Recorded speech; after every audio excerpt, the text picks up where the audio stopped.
وفاقی وزیر ترقی و منصوبہ بندی احسن اقبال سپریم کورٹ کے باہر مخالفین پر برس پڑے، کہتے ہیں کہ عوام کی عدالت، دھرنے، ضمنی الیکشن، کشمیر، گلگت بلتستان سمیت ہر جگہ شکست کھانے والے مخالفین نے عوام کے مینڈیٹ پر شب خون مارنے کی کوشش کی، آج انہیں منہ کی کھانی پڑی ہے۔ مسلم لیگ نون کے رہنما کا کہنا تھا،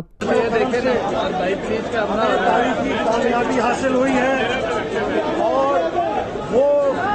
ناکام سیاستدان جنہوں نے پہلے دھرنے کے ذریعے عوام کے مینڈیٹ پہ شب خون مارنے کی کوشش ہوئی اور اس میں ناکام ہوئے، اس کے بعد جب انہوں نے پے در پہ عوام کی عدالت میں شکست کھائی، کشمیر میں شکست کھائی، گلگت بلتستان میں شکست کھائی، بلدیاتی الیکشنز میں شکست کھائی، کنٹونمنٹ بورڈ میں شکست کھائی، بلدیاتی الیکشن کے بعد ضمنی الیکشنز میں شکست کھائی، خود پشاور میں شکست کھائی، 2013 میں جیتی ہوئی سیٹوں میں شکست کھائی، تو انہوں نے کوشش کی کہ عدالت کے ذریعے وہ شب خون مارے عوام کے مینڈیٹ پہ اور وزیر اعظم کو اقتدار سے ہٹانے کے لیے چور دروازہ استعمال کریں۔ احسن اقبال کا مزید کہنا تھا، لیکن الحمدللہ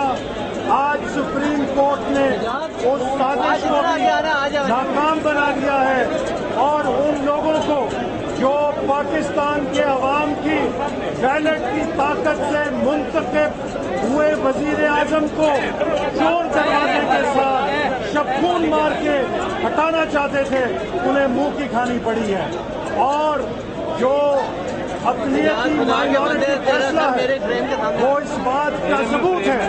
کہ پی ٹی آئی پاکستان کی مائنورٹی کی علامت ہے، پاکستان میں ایک سیاسی نقطہ نظر کی اقلیت کی نمائندگی کرتی ہے، لہٰذا اس کو مائنورٹی ججمنٹ ہی ملا ہے اور میجورٹی ججمنٹ نے پاکستان میں جمہوریت کی فتح، پاکستان کے عوام کے مینڈیٹ کو تسلیم کیا۔ اور سب سے اہم بات یہ کہ وہ لوگ جو دعویٰ کرتے تھے کہ ہمارے پاس ناقابل تردید ثبوت ہے، آج ان کو بھی منہ کی کھانی پڑی، چونکہ جے آئی ٹی کا جوائنٹ انویسٹیگیشن ٹیم کا Lotus Lake Towers, a groundbreaking endeavor by Lotus Properties.